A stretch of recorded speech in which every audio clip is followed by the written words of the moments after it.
আসসালামু আলাইকুম। ডক্টরস ম্যাট্রিমনিবিডি.com ও doctor consultancy dot com এর owner, founder, director, chairman, CEO আমি আসাদুল্লাহ কনসালটেন্ট আছি তোমাদের সাথে। MBBS session 2020 Asadullah TV dot video YouTube channel থেকে আজকে আলোচনা করব। দেখো যে মেডিকেলের অ্যাপ্লিকেশন কিন্তু আজকে কয় তারিখ? আজকে অলরেডি তোমার 22-23 তারিখ হয়ে গেছে। তার মানে এটা হচ্ছে ফেব্রুয়ারি মাস, 28 তারিখে মাস শেষ হয়ে যাবে। তো দেখো যে 1 তারিখ পর্যন্ত অ্যাপ্লিকেশন করা যাবে, আর মাত্র 6-7-8 দিন তোমাদের হাতে অ্যাপ্লিকেশনের টাইম আছে। এই 6-7-8 দিন থেকে দেখবা যে 3-4 দিন সার্ভার ডাউন হয়ে যাবে শেষের দিকে, বুঝতে পারছো? তখন দেখবে যে SMS করলে কি পিনকোড আসবে না, তুমি ওই পেমেন্ট যে করবে পেমেন্ট করার সিস্টেম পাবে না, পেমেন্ট কমপ্লিট না হলে অ্যাপ্লিকেশন হবে না। সুতরাং যা সিদ্ধান্ত নেওয়ার তোমার আগামী 2-3 দিনের মধ্যে ফাইনাল সিদ্ধান্ত নেওয়ার পরে তোমার মেডিকেল অথবা বিডিএস এর ডেন্টালে অ্যাপ্লিকেশন সম্পন্ন করতে হবে। হয় তুমি জেনারেল কোটে অ্যাপ্লিকেশন করবা অথবা মেধা কোটে অ্যাপ্লিকেশন করবা, হয় তুমি অ্যাপ্লিকেশন টাইপ সিলেক্ট করবা অনলি এমবিবিএস অথবা অনলি বিডিএস অথবা বোথ এমবিবিএস প্লাস বিডিএস। এই সিদ্ধান্তগুলো আছে না, জীবনের মোস্ট গুরুত্বপূর্ণ একটা সিদ্ধান্ত। বর্তমানে এই সময়ে তোমার বর্তমানে যে সময়টা তুমি কাটাচ্ছ, তোমার জীবনের সবচেয়ে সেরা বাজে খারাপ সময় যাচ্ছে, বুঝতে পারছো? এক তো সরকারিতে তোমার চান্স হয়নি, পরিবারের চাপ, আত্মীয় স্বজন, পরিবার, বন্ধু বান্ধবের কাছ থেকে একটা মোটামুটি জীবন সময় একটা ভালো একটা অভিজ্ঞতা পেয়ে গেছো, বুঝতে পারছো? সফলতা ও ব্যর্থতার পার্থক্য এখন তুমি বুঝতে পারতেছো। এতদিন তুমি আবেগে ছিলা, বুঝতে পারছো? মেডিকেলের রেজাল্টের দিন পর থেকে মানুষ কি স্টুডেন্টরা বাস্তবতা বুঝতে পারে, তখন জীবন সম্পর্কে বুঝতে পারে, সফলতার মূল্য বুঝতে পারে, এমনকি ব্যর্থতা কি জিনিস এটা বুঝতে পারে, বুঝতে পারছো? যাও, এই সময়টা এক সময় তোমারও চলে যাবে, বুঝতে পারছো? এই যে আজকে এখন যে জিনিসটা তোমাকে কষ্ট দিচ্ছে, বেদনা দিচ্ছে, দুঃখ দিচ্ছে, যে জিনিসটা তোমার ডিপ্রেশনে রাখতেছে, আজ থেকে 5 বছর পরে সেই জিনিসটা তোমার মনেও পড়বে না, সেই জিনিসটা তোমাকে কি তোমার মনেতে আসবে না, বাস্তব কথা, বুঝতে পারছো? সুতরাং খারাপ সময় আসতেছে মানে তোমার সামনে ভালো সময় তোমার জন্য অপেক্ষা করতেছে, বুঝতে পারছো? তার জন্য হচ্ছে তোমার এই আজকের খারাপ সময়গুলি যাচ্ছে। যাও, এখন দেখো যে অ্যাপ্লিকেশন এই আগামী কয়েকদিনের মধ্যে তোমার সম্পূর্ণ করতে হবে। তো দেখো যে আমি ভাই অনেক ব্যস্ত থাকি, সারাদিন আমার এখানে ফোন আসে মিনিটে। ওয়াশরুমে যাইলেও ফোন, খাইতে বসলেও ফোন, ঘুমাইতে গেলেও ফোন, ঘুম থেকে উঠলেও ফোন, নামাজও গেলেও ফোন, দোয়া ধরলেও ফোন, ইফতার করলেও ফোন, বাইরে বাজার করতে গেলেও ফোন, যাই করে না কেন 24 ঘন্টা কল আসে, বুঝতে পারছো? আন্তরিকভাবে দুঃখিত, আমার টেলিটক সিমটা কি মানে বিআরটিসি থেকে মানে অফ করে দেওয়া হয়েছে, বুঝতে পারছো? উপর থেকে মানে অতিরিক্ত কল আসার কারণে আগামী 2-3 দিন যাবত কিন্তু আমি ওইভাবে এটা তাৎক্ষণিকভাবে গতকালের আগের দিন আমি একটা অ্যাপ্লিকেশন করার পরে মেধাগুটি আরেকটা অ্যাপ্লিকেশন করতেছে আমার নরসিংদীর আন্টির। যদি ইনশাল্লাহ ওই মেটার ডেন্টাল ইনশাল্লাহ ওয়েটিং থেকে চান্স হয়ে যাবে ইনশাল্লাহ, আসার আগে 5800 মানে 30-এর মতো পজিশন। তো দেখো যে অ্যাপ্লিকেশন করার পরে পেমেন্ট করতে দেবো, চাই দিয়ে আর SMS আসে না। তখন পরে দেখতেছি যে আমার সিমই নষ্ট হয়ে গেছে, মানে অফ করে দিয়েছে। অতিরিক্ত মানে দৈনিক শত কল আসে ভাই, মাথা নষ্ট করার মতো, শব্দ রিসিভ করতে পারি না, বুঝতে পারছো? আমার হোয়াটসঅ্যাপের জিনিসগুলো আমি অ্যাসিস্ট্যান্ট আপু নিয়োগ করে ডাক্তারদের কাজ করে ম্যাট্রিমনি নিয়ে ওইটা দিয়ে রাখছি।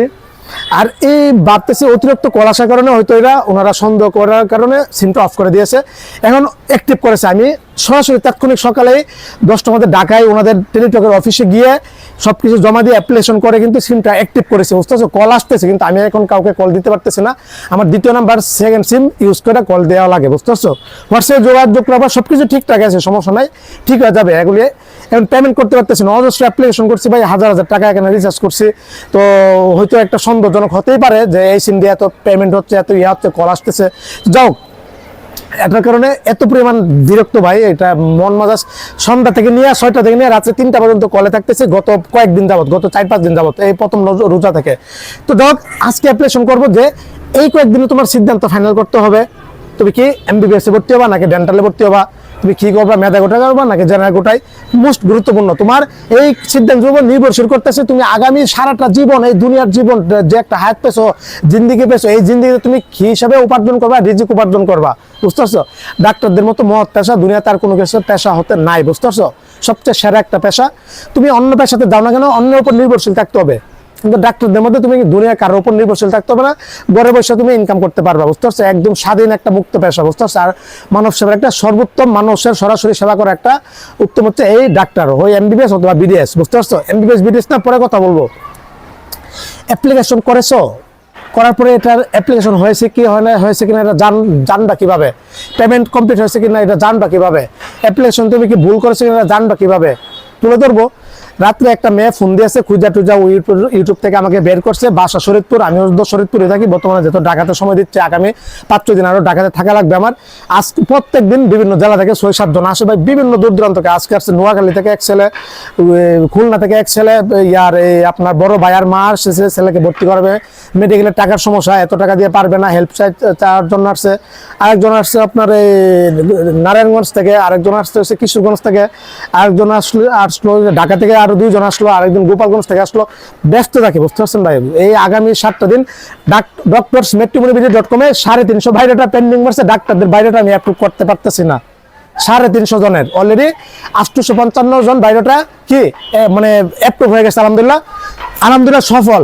16 ফেব্রুয়ারি ফার্স্ট বিয়ে হয়েছে আমাদের আমার ওয়েবসাইটের মাধ্যমে। যশোরের পাত্রীর বাড়ি যশোর, রাজশাহী মেডিকেল কলেজে 3rd ইয়ারে পরে পাত্রীর বাড়ি ঢাকা, মানে পাত্র হয়েছে ঢাকার। এই যে আমি মানে ঢাকারে ভালো একটা পজিশন আছে, বিয়েতে গিয়েছি, দাওয়াত দিয়েছে, আলহামদুলিল্লাহ সফল বিয়ে হয়েছে। দ্বিতীয় একটা বিয়ে হয়েছে, পাত্র হয়েছে কি ওই Dhaka committee Mymensingh committee medical college থেকে পাস করেছে, আলহামদুলিল্লাহ ডাক্তার। পাত্রী হচ্ছে তোমার পাবনা সরকারি মেডিকেল কলেজে ফাইনাল ইয়ারে পরে বিয়ে হয়েছে, দ্বিতীয় বিয়ে ওয়েবসাইটের মাধ্যমে, আলহামদুলিল্লাহ। এখন আস্তে আস্তে শুধু বিয়ে হতে থাকবে, দাওয়াত খেতে থাকবো, ঘুরতে থাকবো। তো যাও, তো ব্যস্ত থেকে ডাক্তারদের ওয়েবসাইট বায়োডাটাগুলি মানে অ্যাপ্রুভ করতে পারতেছে না, মানে মেসেজ দিচ্ছে, কল দিচ্ছে। আজকে 1 মাস যাবত পেন্ডিং এতগুলি বায়োডাটা, বুঝতে পারছো? তোমাদের নিয়ে ব্যস্ত, এতই পরিমাণ ব্যস্ত। এখন আমার মেসেজে কয়েক হাজার মেসেজ আনছেন।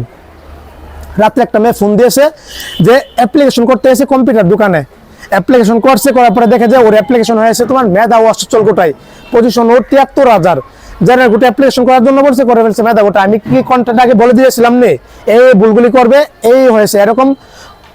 কয়েকজন অলরেডি পেয়ে গিয়েছি, এরকম দেখবে যে কয়েকশো জন হবে, কয়েকশো জন আগামী মানে যখন দেখবে যে মেডিকেল রেজাল্ট দেওয়ার পরে দেখবে যে রেজাল্ট আসতেছে না, বুঝতে পারছে? এই ভুলবার এটার জন্য আমি বলছি যে আমার কনসালটেন্টের আন্ডারে A to Z জানার গোটা যারা হেল্প পেতে চায় A to Z আমি দায়িত্ব নিয়ে করে দিব, অজস্র জনে করে দিচ্ছি ভাই, নিশ্চিন্তে রাখবে।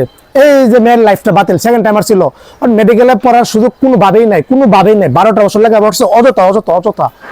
এই লেখাপড়া দিয়ে কিছু করতে পারবা, নিজের যে স্বপ্নটা 12টা বছর লেখাপড়া করছে, ডাক্তার হবে, মানে এই লাইনে আসবে, পড়বে, কাজ হবে না। এই আমার মেডিকেল কলেজের সাথে হয়তো মেয়ের বাসা শেষ, সিস্টেম নাই, কোনোভাবে সিস্টেম নাই। ও চাইলেই এখন এটা যতই টাকা খরচ করুক না কোনো জানা গোটা ভর্তি হতে পারবে না, মেধা গোটা তোর নাম আসবেই না। এভাবে অজস্র জনের দেখবা যে একই সমস্যা। তারপরে আর কি, অনেকে অ্যাপ্লিকেশন করেছে, ঠিক আছে, ভাবছে যে আমার তো অ্যাপ্লিকেশন করে ফেলছি অনলাইনে, হয়ে গেছে। হাই বাপ, তোর অ্যাপ্লিকেশন তুমি যে অ্যাপ্লিকেশন করেছো, এই অ্যাপ্লিকেশনের তো পেমেন্ট করা লাগে, পেমেন্ট করেছো? অনেকে ভাববে যে ভাই আমি তো পেমেন্ট করেছি। ভাই কম্পিউটার দোকানে তোমার কাছে মজুরি নিয়েছে 100 টাকা, ওই 200 টাকা, এটা তো পেমেন্ট না। পেমেন্ট হচ্ছে সিমের টেলিটক সিমের মাধ্যমে, প্রিপেড সিমের মাধ্যমে 200 টাকা রিচার্জ, 200 টাকা পেমেন্ট করতে হবে, ওনারা করবে, করার পর তোমার এখানে একটা SMS আসবে, কংগ্রেচুলেশন জানাবে তোমার পেমেন্ট কমপ্লিট হয়েছে। এটা একটা সিউরিটি পাবা। আরেকটা সিউরিটি কি, তুমি মেডিকেল অ্যাডমিশনের সময় যে নাম্বার দিয়েছিল ওই নাম্বার SMS-টা আসবে। আরেকটা সিউরিটি হচ্ছে তুমি নিজে চেক দিতে পারবা, dgme.teletalk.com.bd ওয়েবসাইটে যাবা, যার পরে অ্যাপ্লিকেশন কপি আছে, অ্যাপ্লিকেশন কপিতে তুমি ক্লিক করবা, ক্লিক করার পরে ইউজার আইডি পাসওয়ার্ড দিবা, দেওয়ার পরে তোমার অ্যাপ্লিকেশন আইসা পড়বে, বুঝতে পারছো? ওখানে দেখবে যে ফি পেড, মানে তোমার পেমেন্ট কমপ্লিট হয়ে গেছে, পেড করা হয়েছে। এটা যখন লেখা পাবা তখন কনফার্ম থাকবা যে তোমার অ্যাপ্লিকেশন ওকে। এটা যদি না দেখতে পাও, যদি আনপেড দেখো, তাহলে তোমার পেমেন্ট করা হয়নি, পেমেন্ট করে অ্যাপ্লিকেশন সম্পূর্ণ করতে হবে, তাছাড়া কিন্তু তোমার অ্যাপ্লিকেশন বাতিল বলে গণ্য করা হবে। অনেকে আরো কি ভুল করবে, অনেকে আরো ভুল করবে যে জেনারেল কোটা করতে গিয়ে মেধা কোটা করতে গিয়ে জেনারেল কোটা, এই ভুলগুলি করবে। তাছাড়া আরো কি ভুল করবে, যে ভুলটা অনেকেরই হচ্ছে, আর আমরা দেখছি যে গত কয়েকদিন আগে কি চয়েস লিস্ট পরিবর্তনের নাম দিয়েছে, চয়েস লিস্ট মানে চেঞ্জ করা যাবে। এটা চেঞ্জ করতে গিয়ে অনেকে দেখতেছে যে ভাই একটা মানে নতুন ভাবে আবার সাজাইছে, সাজানোর পরে সাবমিট দিয়েছে, দেখছে যে পুরো সিরিয়াল উলট পালট হয়ে গেছে। ডেন্টাল আগে এসে পড়ছে, BDS আগে, ওইটা আগে, শেষের মেডিকেল কলেজগুলো আগে। কিছু করার নাই ভাই, এটা সফটওয়্যারের ব্যর্থতা, এটা তোমার ব্যর্থতা না, কিছু করার নাই। প্রথমবার অ্যাপ্লিকেশন করে মানে সন্তুষ্ট থাকুনি, দ্বিতীয়বার পান্নামি বেশি পাকনামি করতে গেছো, একদম সর্বনাশ হয়েছে। ডেন্টাল আসবে, অনেকে ডেন্টাল হয়ে গেছে অটোমেটিকলি, এটা অনেকের হয়েছে, অনেকে কমপ্লেন করেছে, বুঝতে পারছো? অনেক সমস্যা পাওয়া যাবে, এগুলি পরে সমাধান করতে হবে, কোনো করার নাই। আর যাদের ভুলভাল হয়ে গেছে এগুলি আর পারবা না। তো গতবারও পারেনি, গতবার কিন্তু অজস্র জন মেডিকেলে ভর্তি হতে পারেনি, এবারও এরকম অনেক থাকবে, বুঝতে পারছো? যাক ভাই, সবকিছু নিয়ে ব্যস্ত, জেনারেল গোটা, মেধা গোটা, সব হেল্প নিয়ে ব্যস্ত নিয়ে। কনসালটেন্সি আমার যে এই যে নাম বলছি, এটা লাইসেন্স, ট্রেড লাইসেন্স আছে। আমি কিন্তু বিদেশিদের নিয়ে কাজ করি মূলত। আগামী বছর থেকে কিন্তু আমি কিন্তু গত বছর বলছি বাংলাদেশের নিয়ে এবছর কাজ করবো না, করতেছি না কিন্তু ওইভাবে। গতবার কিন্তু অজস্র কন্টেন্ট দিতাম, অজস্র 1000 কন্টেন্ট দিয়েছিলাম 6 মাসে। আর এবার কন্টেন্ট ঠিক মতো গতবার 1000 দিয়েছিলাম, এবার 100 কন্টেন্টও দেয়নি। কিন্তু ওই ব্যস্ত, বিভিন্ন কাজে এক এক সময় ব্যস্ত, ডাক্তার দিনে ব্যস্ত। সামনে বার দেখবা যে আর বাংলাদেশের নিয়ে আর কন্টেন্ট তৈরি করতেছে না, তখন দেখবা যে ইন্টারন্যাশনাল বিদেশিদের নিয়ে কাজ করতেছে, বুঝতে পারছো? মানে এটাই দেখবেন ইনশাল্লাহ, বুঝতে পারছো? এবছর যা ফায়দা নেওয়া আমার কাছ থেকে সব ধরনের হেল্পই করতে পারি, সমস্যা নাই। আমার কারণে যদি তোমার লাইফ সেটেল হয়ে যায়, ডাক্তারি ওয়ার ক্যারিয়ার সারা জীবন তুমি দুনিয়াতে রিজিক উপার্জন করবা, তো আমাকে কেন তুমি সম্মানে দিবা না? কেন কনসালটেন্সি ফি দিবা না? শরীরে লাগে কেন? কয়েকজন পেয়েছি এরকম, বুঝতে পারছেন? তো যাও, এই ছিল মেধা গোটাই ফ্রিতে পড়াই দিব, আমি সবকিছু করে দিব, ওকে টোকে করবো। এখানে কনসালটেন্সি ফি চাইলে জলে কেন? আমার কারণে যদি তোমার ফ্রিতে পড়ার সুযোগ পাও, 40 লক্ষ টাকাটা যদি ফ্রি করে দিয়ে দেয়, তাহলে তোমার এত অভিযোগ কেন? না করলে তুমি করো, নিজে নিজে করো, সমস্যা নাই, না তো করছি না, বুঝতে পারছো? তবে আমি যে কাজটা ধরি, আলহামদুলিল্লাহ এই কাজটা সফল হয়ে সারি, এবং তো কোনো কাজ ব্যর্থ হয়নি। গতবার অজস্র অগণিত শত শত স্টুডেন্টদের কিন্তু আমি কি করেছি, মেডিকেলে ফ্রিতে পড়ার ব্যবস্থা করে দিয়েছি, আলহামদুলিল্লাহ।